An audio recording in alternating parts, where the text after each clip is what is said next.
Modi army நேயர்கள் அனைவருக்கும் அன்பு வணக்கம். இப்பொழுது நாம் காண இருப்பது இந்தியா திஸ் வீக். திமுகவும் சரி காங்கிரஸும் சரி பேசும்போதெல்லாம் என்ன பேசுவாங்க?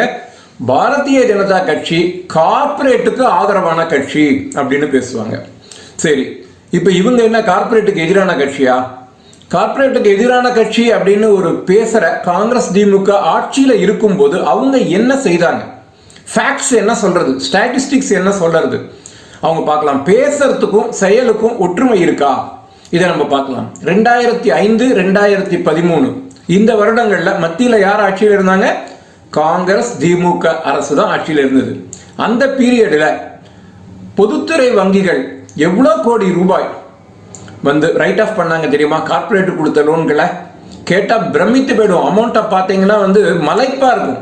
1 இல்ல 2 இல்ல, 1 லட்சம் கோடி 2 லட்சம் கோடிலாம் இல்ல, 36,50,000 கோடி ரூபாய் ரைட் ஆஃப் பண்ணியிருக்காங்க இந்த 2005 2013 பீரியட்ல காங்கிரஸ் திமுக. இப்ப இவங்க வந்து பேசுறாங்க வந்து பாஜக வந்து கார்பரேட்டுக்கு ஆதரவான கட்சி. அப்ப இவங்க யாரு? இந்த கேள்வியை மக்கள் கேட்கணும். அது மட்டும் இல்லைங்க, இவங்க என்ன சொல்லுவாங்க? திமுக காங்கிரஸ் பேசும்போதெல்லாம் என்ன சொல்லுவாங்க? பாஜக வந்து அம்பானிக்கு லோன் கொடுக்கறது, அதானிக்கு லோன் கொடுக்கறது. சரி, இந்த பீரியட்ல இவங்க என்ன பண்ணாங்க? அதானிக்கு வந்து இதே பீரியட்ல 2005 2013 வருடங்கள்ல காங்கிரஸ் கட்சி அதானிக்கு எவ்வளவு லோன் கொடுத்தது தெரியுமா? 72,000 கோடி ரூபாய். லக்கிலி அதெல்லாம் வந்து கிரீன்ல தான் இருக்கு, ரெட்டுக்கு போகல, என்பிஏ ஆகல. அனில் அம்பானிக்கு இதே பீரியட்ல காங்கிரஸ் எவ்வளவு லோன் கொடுத்தது தெரியுமா? 1,13,000 கோடி ரூபாய். இது வந்து மோஸ்ட்லி என்பிஏ ஆயிடுத்து அப்படிதான் பேசிக்கிறாங்க. அது மட்டும் இல்லைங்க, விஜய் மால்யா, முகுல் சோக்சி, இந்த மாதிரி இருக்கிற நிறைய பேருக்கு ஆயிரக்கணக்கான லோனை வாரி அமைச்சது காங்கிரஸ் திமுக அரசு. போன் பேங்கிங், மக்களுக்கெல்லாம் போன் பேங்கிங் வரதுக்கு முன்னாடி கார்பரேட்டுக்கு போன் பேங்கிங் வந்துடுச்சுங்க. பிரைம் மினிஸ்டர் ஆபீஸ்ல இருந்து பேசுறேன், பினான்ஸ் மினிஸ்டர் ஆபீஸ்ல இருந்து பேசுறேன்னு சொல்லி போன் மூலமாக கார்பரேட்டுக்கு எக்கச்சக்க லோன்ஸை வாரி வழங்கின கட்சி தாங்க திமுக காங்கிரஸ் ஆட்சி. இப்ப இவங்க பேசுறாங்க இவங்க வந்து கார்பரேட்டுக்கு விரோதமானவங்க அப்படின்னு. பேசும்போது ஒன்றும் செயல்படும் போது அதற்கு நேர் எதிர்மாறாகவும் செயல்படும் கட்சி தான் திமுக.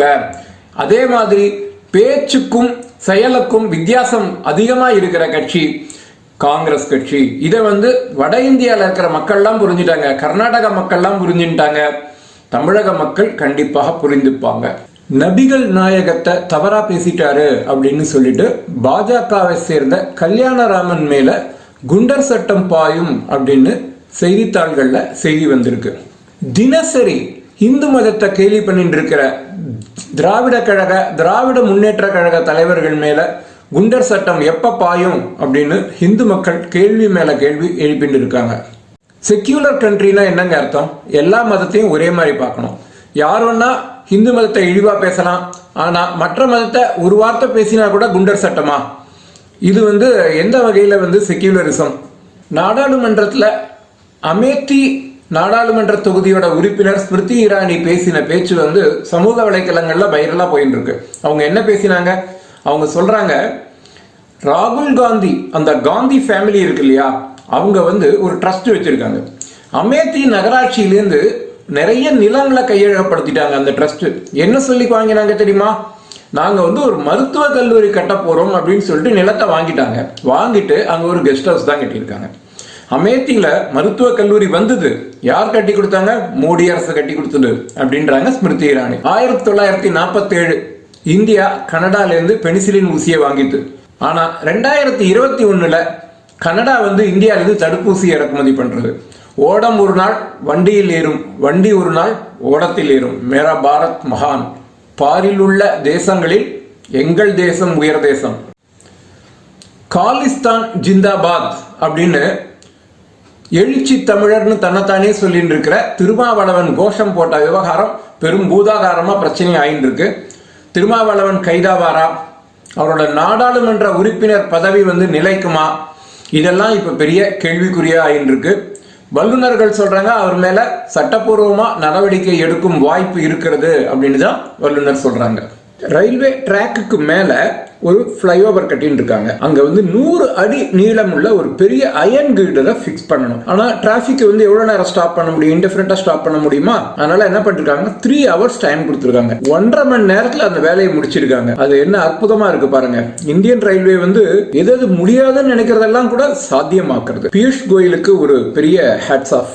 NSIL அதாவது நியூ ஸ்பேஸ் இந்தியா லிமிடெட் அப்படின்ற பொதுத்துறை நிறுவனத்துல அமேசானியா அப்படின்ற பேருள்ள ஒரு சேட்டலைட் வந்து இப்ப லான்ச் பண்ண போறாங்க. பிப்ரவரி மாசம் 28ஆம் தேதி இந்த லான்ச் நடக்க போறது. அது மட்டும் இல்லையா, இது கூடயே ஒரு 20 சின்ன சின்ன சேட்டலைட்டும் சேர்ந்து லான்ச் பண்ண போறாங்க. இது வந்து இந்த NSIL முதல் கமர்ஷியல் வெஞ்சர். இது உலகத்திலேயே ஒரே ஒரு ரயில்வே ஸ்டேஷனுங்க, அந்த மாதிரி வேற எங்கேயுமே இருக்காது. அந்த ரயில்வே ஸ்டேஷன்ல இருந்து யாரும் உள்ள வர முடியாது, வெளியில இருந்து யாரும் வெளியில போக முடியாது. வெறும் பிளாட்ஃபார்ம் மட்டும்தாங்க இருக்கு. No entry no exit. அது ஜப்பான்ல இருக்கு. அந்த ட்ரெயின்ல வர பேசஞ்சர்ஸ் அங்க இறங்கிக்கலாம். இறங்கிட்டு அந்த இடம் வந்து ஒரு மலைப்பாங்கான இடத்துல இருக்கு. அங்கேருந்து சீனரி அவ்வளோ பியூட்டிஃபுல்லா இருக்கும். இறங்கிட்டு ட்ரெயின் போயிடும். இவங்க அந்த சீனரி எல்லாம் என்ஜாய் பண்ணலாம். அடுத்த ட்ரெயின் வரும்போது இவங்க அதில் ஏறி போகலாம். ஒரு காலத்துல தீவிரவாதிக்கு இடமா இருந்த அந்த காஷ்மீர்ல இப்ப மெல்ல மெல்ல அமைதி திரும்பி இருக்கு. Thanks to Modi and Amit Shah. கல்லறிஞ்சின்னு இருக்கிற கல்லூரி மாணவர்கள்லாம் இப்போ வந்து கையில புத்தகத்தை எடுத்துட்டு கல்லூரிக்கு போறாங்க. மாணவர்கள்லாம் பள்ளிக்கும் போறாங்க. தேசிய கொடியை இங்க ஏத்த முடியாது அப்படின்னு சொன்னவங்க எல்லாம் பார்த்தோம்னா அவங்களுடைய ஹவுஸ் போட்ல கூட தேசிய கொடி பறக்க விட்டு இருக்காங்க. அண்மையில பாரத பிரதமர் நரேந்திர மோடி அசாம் மாநிலத்துக்கு சென்றார். அங்க அவருக்கு மிகவும் உற்சாகமான வரவேற்பு வழங்கப்பட்டது. அதுல என்ன பியூட்டி அப்படின்னா, அகல் விளக்குகள்லாம் ஏத்தி அவ்வளவு ஒரு அற்புதமான அந்த புகைப்படங்கள் பாருங்க, பார்க்கவே ரொம்ப ரம்மியமா இருக்கு. வெஸ்ட் பெங்கால் ஹால்டியா பகுதியில BPCL நிறுவனம் வந்து ஒரு மிகப்பெரிய LPG இம்போர்ட் டெர்மினலை வந்து கட்டியிருக்கு. அதை வந்து அண்மையில பாரத பிரதமர் இனாகுரேட் பண்ணாரு. Dobhi Durgapur natural gas pipeline இதையுமே வந்து பாரத பிரதமர் தேசத்திற்கு அர்ப்பணம் செய்தார். இந்த மூலமா என்ன ஆகும், நிறைய பல லட்சம் வீடுகளுக்கு குழாய் மூலம் நேச்சுரல் கேஸ் வந்து விநியோகிக்கப்படுகிறது. பாரத தேசத்து பழைய பிரதமர்கள் அப்படின்னு பார்த்தோம்னா இந்த நேருவோட குடும்பம் மட்டும்தாங்க தெரியும். ஆனா எளிமைக்கு பேர் போன லால் பகதூர் சாஸ்திரியை நம்ம மறந்தே போயிட்டோம். ஏன்னா அவரோட புகைப்படங்கள் வந்து ரொம்ப அரிதா இருக்கு. அவர் வந்து பதவி பிரமாணம் எடுத்துட்டு அப்போ வந்து போகும்போது அந்த கார்ல உட்கார்ந்து இருக்க ஒரு சில அரிய வகை புகைப்படங்கள் இப்ப நமக்கு கிடைச்சிருக்கு. இந்த தேச கொடியை பாதுகாக்கிறதுக்காக உயிர் துறந்த திருப்பூர் குமரன் போன்றவர்கள் பிறந்த நாடு இது. இங்க பாருங்க, மூவர்ண கொடியை தூக்கி போட்டுட்டு காலிஸ்தான் தீவிரவாத கொடியை டிராக்டர்ல ஏற்றுறான். இவன்லாம் வந்து விவசாயியா, தீவிரவாதிங்க இவன். இதனெல்லாம் நம்ம புரிஞ்சுக்கணும். சிம்லா ரயில் நிலையத்துல ஒரு வெள்ளை மழையில பனி மூடி கிடக்க அந்த ரயில் நிலையம் முழுக்க இந்த இயற்கை எழில் கொஞ்சம் இந்த காட்சிகளை சிறிது நேரம் ரசிக்கலாம் வாருங்கள். தில்லி மும்பை எக்ஸ்பிரஸ் வே மிக வேகமா இந்த கட்டுமான பணிகள்லாம் நடந்துட்டு இருக்கு. இந்த கட்டுமான பணிகள்ல ஒரு உலகத்திலேயே மிக பிரம்மாண்டமான ஒரு ராட்சச மிஷினை வந்து பயன்படுத்துறாங்க. அது எப்படி வேலை செய்யறதுன்றத பார்க்கலாம் வாங்களேன். ஸ்ரீவல்லிபுத்தூர்ல இருக்கிற அரிய வகை அணில்கள் சரணாலயமும் மேகமலை வனவிலங்கு சரணாலயம் இப்போ ஒன்னா சேர்ந்து ஸ்ரீவல்லிபுத்தூர் மேகமலை டைகர் ரிசர்வ் அதுவா செயல்பட போறது. இந்தியால இது ஒரு 51வது டைகர் ரிசர்வா இருக்க போறதுங்க. விவசாயிகள் இந்த நாட்டோட முதுகெலும்பு அப்படின்னு சொல்லுவாங்க. இதுல வந்து இந்த டைரி ஃபார்மிங் இருக்குல்ல, அது வந்து விவசாய வருமானத்துல ரொம்ப சிக்னிபிகன்ட் பார்ட். கிட்டத்தட்ட 8 லட்சம் கோடி வருமானம் வந்து டைரி ஃபார்மிங் பால் விற்பனை மூலம் வருது. இது விவசாய வருமானத்துல 28%. இவ்வளவுதான் விஞ்ஞான வளர்ச்சி அடைஞ்சாலும் இயற்கைக்கு முன்னாடி மனிதன் வந்து ஒரு சிறு திரும்புதாங்க. இப்ப பாருங்க, அண்மையில உத்தராகண்ட்ல ஒரு பனிப்பாறை உடைந்து, அந்த கிளேசியர் உடைந்து தண்ணி வந்து சடன் வெள்ளம், அந்த இடத்துல தண்ணியோட ஆக்ரோஷமா எப்படி வெளில வருது பாருங்க. எப்படி இருந்தாலும் இந்திய ராணுவத்தோட பாதுகாப்போட இயல்பு நிலைக்கு மெல்ல மெல்ல திரும்பி கொண்டு இருக்கிறது. இது வந்து EV ராமசாமி மண்ணு, இந்த இடத்துல வேல் யாத்திரை எல்லாம் எடுபடாதுன்னு கேள்வி பேசினவங்க எல்லாமே கையில இப்ப வேலோட நிக்கிறாங்க. ஹிந்து கொஞ்சம் விழிச்சுக்க ஆரம்பிச்சுட்டாங்க. இனிமே வந்து பாத்தீங்கன்னா ஹிந்து விரோத கருத்துக்கள் தமிழகத்துல எடுபடாது.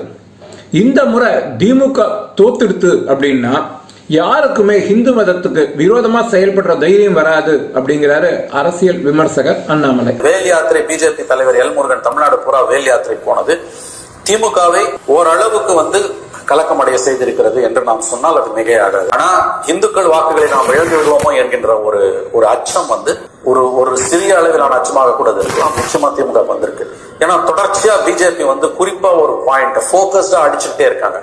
திமுக வந்து இந்துக்களுக்கு எதிரான கட்சி, திமுக இந்துக்களுக்கு எதிரான கட்சின்னு. அப்படி இல்லை என்று நிரூபிக்க வேண்டிய கட்டாயம் திமுக வருகிறது. ஹிந்து என்றால் திருடன் இப்படின்ற ஆரம்பிச்சு பல வகையில ஹிந்து மதத்தை கொச்சப்படுத்தின கட்சி அப்படின்னு பார்த்தோன்னா திமுக தான். ஆனா இப்ப பாருங்க, தலைகீழா மாறிடுது. ஹிந்து மக்கள் வந்து விழிப்படைஞ்சிட்டு வராங்க. ஹிந்துக்களை திட்டினா இனிமே ஓட்டு கிடைக்காது அப்படின்ற போது நாங்க ஹிந்து மக்களுக்கு விரோதம் இல்லை அப்படின்றாங்க. ஒருத்தர் கையில வேலை வச்சுக்கிறாரு. அது மட்டும் இல்லைங்க, இப்போ வந்து ஹிந்து மக்களுக்கு விரோதமா பேசின்னு இருக்கிற ஒரு சில தலைவர்களுக்கு, தீகா தலைவர்களுக்கு வாய்ப்பூட்டு கூட போட்டு வச்சிருக்காங்க, இனிமே பேசக்கூடாது அப்படின்றாங்க. ஜிஆர் சுவாமிகளை போய் ஒருத்தர் பார்க்கிறாரு, மேல்மருவத்தூர் ஆதிபராசக்தி சுவாமிகளை போய் ஒருத்தர் ஹிந்து மதம், ஹிந்து மக்கள் விழிப்போட இருப்போம். சச்சின் டெண்டுல்கர் மற்றும் லதா மங்கேஷ்கர் மேல மகாராஷ்டிரா அரசு வந்து நான் விசாரணை நடத்துவோம் அப்படின்னு அறிவிச்சிருக்கு. என்ன காரணம்? இந்தியாவுக்கு ஆதரவா ட்வீட் போட்டாங்க. இதை குறித்து வந்து தேஜஸ்வி சூர்யாட்ட கருத்து கேட்கும் போது அவர் சொல்றாரு, இடியமீனை தான் எனக்கு நினைவுக்கு வருது அப்படின்றாரு. அப்படி இடியமீன் என்ன சொன்னாரு? ஃப்ரீடம் ஆஃப் எக்ஸ்பிரஷன் எல்லாருக்குமே இருக்குங்க, யாரோன்னா என்ன வேணா பேசலாம், ஆனா பேசி முடிச்ச உடனே உங்களுக்கு அந்த ஃப்ரீடம் இருக்குமா அப்படின்றத என்னால சொல்ல முடியாது அப்படின்னு இடியமீன் சொன்னாரு. எப்பயுமே விளையிற இடத்துல வந்து விலை வந்து ரொம்ப கம்மியா தாங்க இருக்கும், ஆனா கொஞ்சம் தள்ளி போனா விலை வந்து நல்ல விலை கிடைக்கும். இப்ப பாருங்க, தெலுங்கானால இருக்கிற ஒரு மஞ்சள் விவசாயி என்ன பண்றாரு, வெஸ்ட் பெங்கால்ல இருக்கிற ஒரு வியாபாரி கிட்ட தன்னோட மஞ்சளை விற்கிறாரு. எப்படி அனுப்புறாரு தெரியுமா? கிசான் ரயில் மூலமா அனுப்புறாரு. 50% கன்செஷன் ரேட்ல வந்து அனுப்பியிருக்காரு. இதுதாங்க விவசாய சட்டங்களினால இந்திய விவசாயிகளுக்கு கிடைத்த லாபம். இந்தியன் ரயில்வே வந்து வேகமா மாடர்னைஸ் ஆகிட்டே இருக்குங்க. அதோட ரயில்ஸ் எல்லாம் வந்து அதை வந்து கட்டமைப்பை வந்து, அதாவது தண்டவாளத்தோட கட்டமைப்பு எல்லாத்தையும் மேம்படுத்துறாங்க. இதன் மூலம் பார்த்தோன்னா கிட்டத்தட்ட 120 km/h வேகத்துல ஓடுற அளவுக்கு அதோட ரயில்வே கட்டுமான பணி வந்து சீராயிண்டே இருக்கு. இப்போ ஒரு வெஸ்ட் பெங்கால் பகுதியில இந்த மாதிரி சீரமைக்கப்பட்ட இந்த தண்டவாளத்துல ஒரு ட்ரெயின் வந்து ட்ரையல் ரன் நடந்திருக்கு. ரவீந்திரநாத் தாக்கூரோட சேர்ல உட்கார்ந்துட்டார் அமித்ஷா அப்படின்னு பொய்யான குற்றச்சாட்டை காங்கிரஸ் கட்சி வச்சது, அது கூட நாடாளுமன்றத்துல. அதுக்கு போட்டோ ஆதாரத்தோட அதை வந்து மறுதளித்தார் அமித்ஷா. அது மட்டும் சொல்லலைங்க, ஆக்சுவலா ரவீந்திரநாத் தாக்கூரோட சேர்ல ஜவஹர்லால் நேரு உட்கார்ந்துருக்கிற புகைப்படத்தையும் காட்டினாரு. அது மட்டும் இல்ல, தாக்கூரோட இன்னொரு சேர்ல உட்கார்ந்துட்டு ராஜீவ் காந்தி டீ குடிச்சுட்டு இருக்க போட்டோவையும் காமிச்சாரு. அப்புறம் சொல்றாரு, பொய் சொல்றதுக்காக நான் வந்து இந்த தலைவரை நான் குற்றம் சாட்ட மாட்டேன், அவர் சார்ந்து இருக்க காங்கிரஸ் கட்சியோட பின்புலம் காரணமா தான் இவர் பொய் சொல்றாரு அப்படின்னு கேலி பண்றாரு அமித்ஷா. பாரத பிரதமர் பேசும்போது சொல்றாரு, விவசாய போராட்டம் வந்து பவித்திரமானதுதான், ஆனா அதுக்குள்ள தீய சக்திகள் புகுந்துட்டாங்க. தீவிரவாதிகளை விடுதலை செய்யும் கேட்கறவங்க கண்டிப்பா விவசாயிகள் கிடையாது. பாகிஸ்தான் கொடியை ஏத்துறவங்க வந்து கண்டிப்பா விவசாயிகள் கிடையாது. இந்த ரெண்டு பேருக்கும் உள்ள டிஃபரன்ஸை வந்து விவசாயிகளும் புரிஞ்சுக்கணும், பொதுமக்களும் புரிஞ்சுக்கணும் அப்படின்றாரு பாரத பிரதமர் நரேந்திர மோடி. அமேத்தில தேர்தலில் நின்றா நம்ம ஜெயிக்க மாட்டோம் அப்படின்னு தெரிஞ்சு ராகுல் காந்தி என்ன பண்ணிருக்காரு, கேரளால போய் வயநாடுல போய் ஜெயிச்சிட்டாரு, அமேத்தில தோத்துட்டாரு. இது வந்து அவருக்கு ஒரு ஆப்ஷன் இருந்தது, ஒரு சாய்ஸ் இருக்கு. இதே மாதிரி ஒரு சாய்ஸ் தான் விவசாயிகள் கேட்கிறாங்க. அமேத்தில இருக்கிற விவசாயிகள் எங்களை அலோவ் பண்ணுங்க, நாங்க கேரளால போய் சேல் பண்றோம்ன்றாங்க. அதை தாங்க இந்த விவசாயிகள் சட்டம் சொல்றது. இதுக்கு எதிராக வந்து காங்கிரஸ் கட்சி போராடுறது அப்படிங்கிறாரு Tejashwi Surya.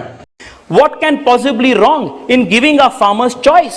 Sir, I wanted to ask Rahul ji. Of course, he does not have the habit of attending parliament, sir, but through you, I want to make this request. Sir, I want to ask Rahul ji, while Rahul ji must have the choice to contest from Wayanad in Kerala because he thought that he had better chances of winning from Kerala than in his home constituency of Amethi, why should the farmer of Amethi not have the choice to sell in Kerala if he thinks that he gets better price? Sir, this giving of choice, this giving, empowering the farmer, Indian farmer with choice to sell where he wants, cannot be in any measure deemed to be anti-farmer, sir.